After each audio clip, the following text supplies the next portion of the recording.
Hi everybody, and welcome back to FANG Friday. This is Ross Healy, the Chairman of Strategic Analysis Corporation and a Senior Portfolio Manager at McNichol & Associates Asset Management.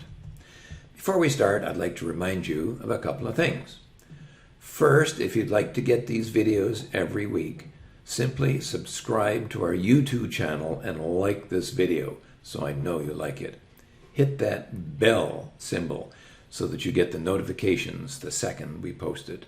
You can also follow us on Twitter at SVA Insights or my own personal Twitter handle, BH Economist. That's Black Hole Economist.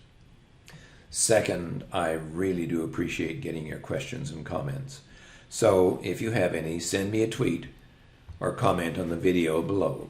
Even a negative comment is positive because I love the banter back and forth. Finally, just a reminder that I was on BNN Market Call last Monday night at 6 o'clock with Anita. We had a great time. If you missed it or would like to watch it again, you can do so by clicking the link in the description below. As always, I will inform you when I am on BNN, so stay tuned. Anyway, turning to this week's FANG Friday, let's start off with our old friend, Amazon. And this is an interesting chart, as we are going to see in a moment.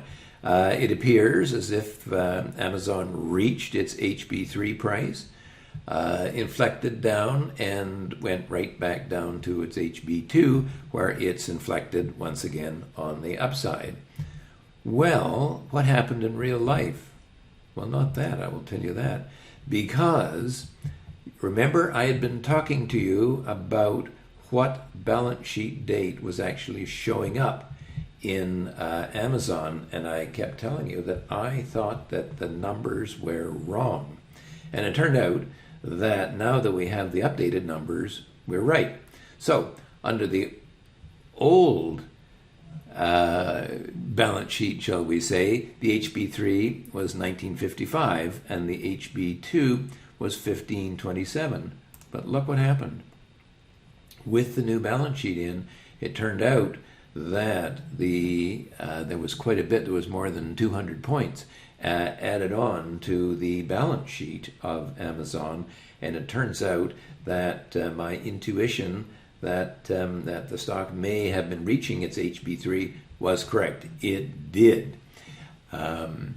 However, now the stock has essentially, as they typically do, it has simply picked up the new numbers and is using the new balance sheet just as if nothing had happened. So far we have to say, look at that, a bounce off the HB2. 1 day slipping through doesn't count as a breakdown. Remember, we have that 3% 5-day rule. One thing, by the way, I should note is that our viewer, Mike, who bought into Amazon, first of all, I think he may be slightly on side as of this morning, because the stock's up about 40 points as of this morning. But the other thing, he has not suffered through the nasty downside that most of the rest of the market did go through. And of course, we can start off by looking at Facebook now and see exactly what I mean. Well, Facebook did suffer. Now, look at that. It fell all the way to its super growth price. And remember, I had said a number of times I'd really like to be able to buy Facebook if it would only move down to the SG price. And what happened? It did. Only what happened? It probably stayed there about 3 minutes and then inflected very, very quickly. And unfortunately, that is sometimes a characteristic of SVA. Those breakpoints are precise levels, and when stocks get there, they will bounce, and they will bounce in a hurry. I remember all the way back in 1993 when I had 4 institutional clients, exactly to my name. One of my clients calling me up and firing me because he said, look, you have too many clients. Okay, these stocks are getting down to their breakpoints, all right, and I go in to buy them, and wham, up they go. Well, unfortunately, that is the nature of the market. Sometimes those moves are very, very quick.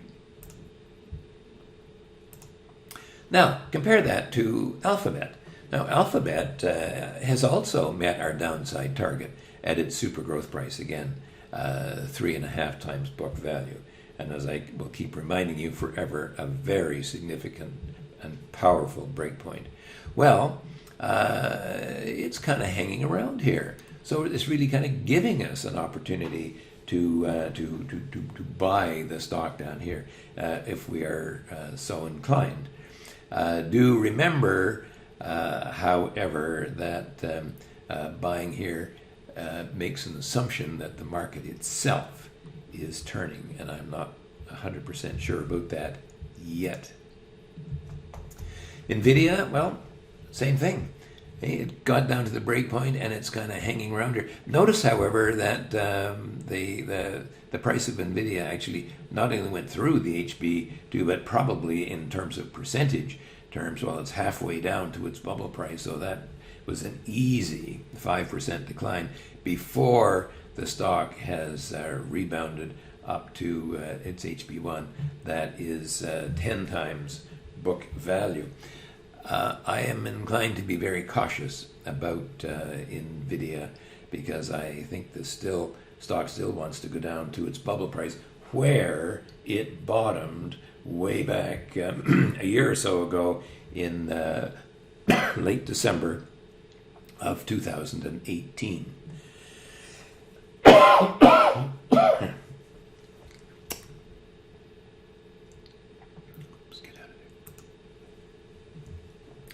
Netflix, almost the same picture of Nvidia. The stock had broken out, and well, we were kind of happy to see it moving. But Nvidia has run into, or Netflix rather, has run into the COVID and the Russians and the Saudis duking it out in the oil market, and has fallen. Only this time, the HB3 price did not hold as it did the last time, and it has broken through. Now, it almost moved about halfway to the next breakpoint before it rallied, and actually the stock today is a little bit above that HB3 breakpoint. I am somewhat concerned, however, that that may not be all for this stock on the downside.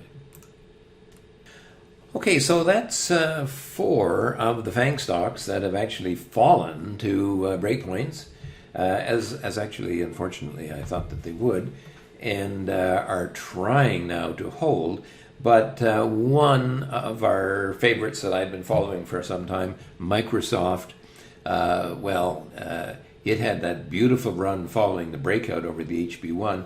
Didn't quite make it to HB2, and it has succumbed to, fell to the breakpoint again, had a very, very nice bounce off there, probably 10-15%, as we would expect. However, the stock now has moved back to HB1, has broken down below, and like a good stock should, it had a breakdown pullback, and now it appears that it is perhaps continuing on the downside to its bubble price.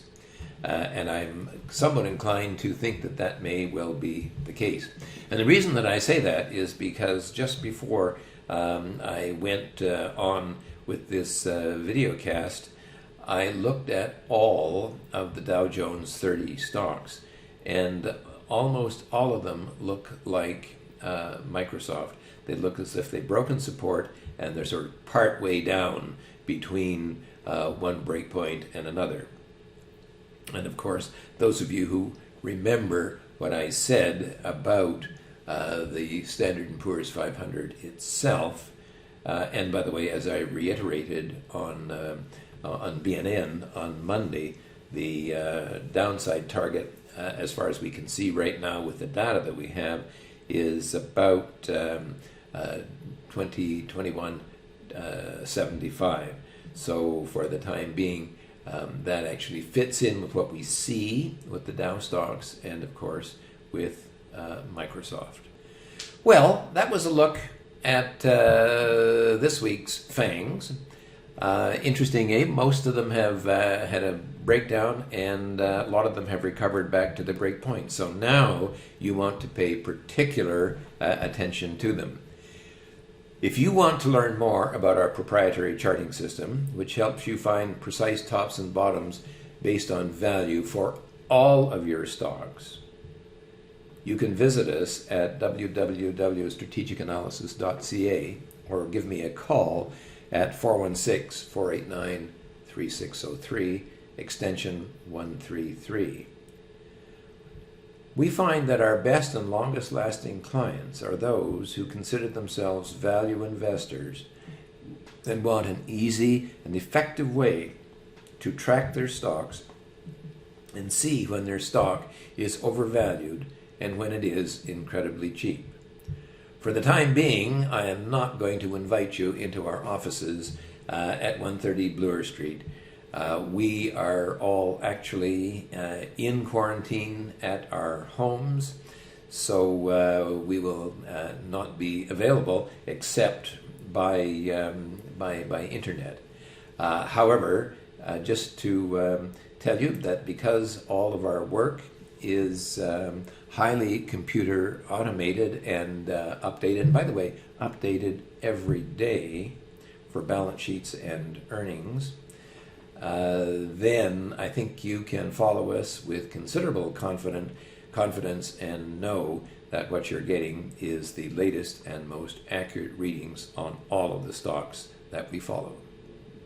Anyway, this has been Ross Healy, the chairman of Strategic Analysis Corporation and a senior portfolio manager at McNichol and Associates Asset Management, reminding you that nothing, including investing, is difficult if you have the right tools.